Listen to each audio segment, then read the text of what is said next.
Помните ли Веселин Тодоров? Той е човекът, който първи разкри грозната истина за невидимия холдинг Орион на бизнесмена Христо Ковачки.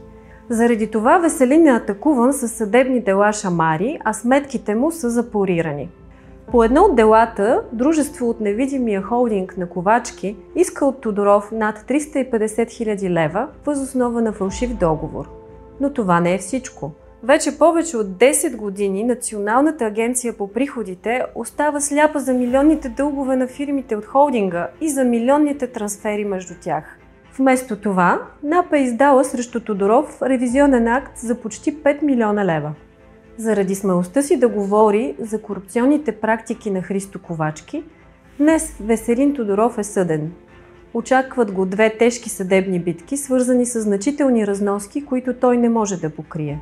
Веселин Тодоров не търси съжаление, а справедливост, но за да я постигне се нуждае от нашата подкрепа. За да му помогне, антикорупционният фонд започва кампания за събиране на 25 000 лева. Събраната сума ще бъде използвана за защитата на Веселин. Да бъдеш честен в България не значи да останеш сам. Направете дарение в подкрепа на Веселин Тодоров по банковата сметка в текста към това видео.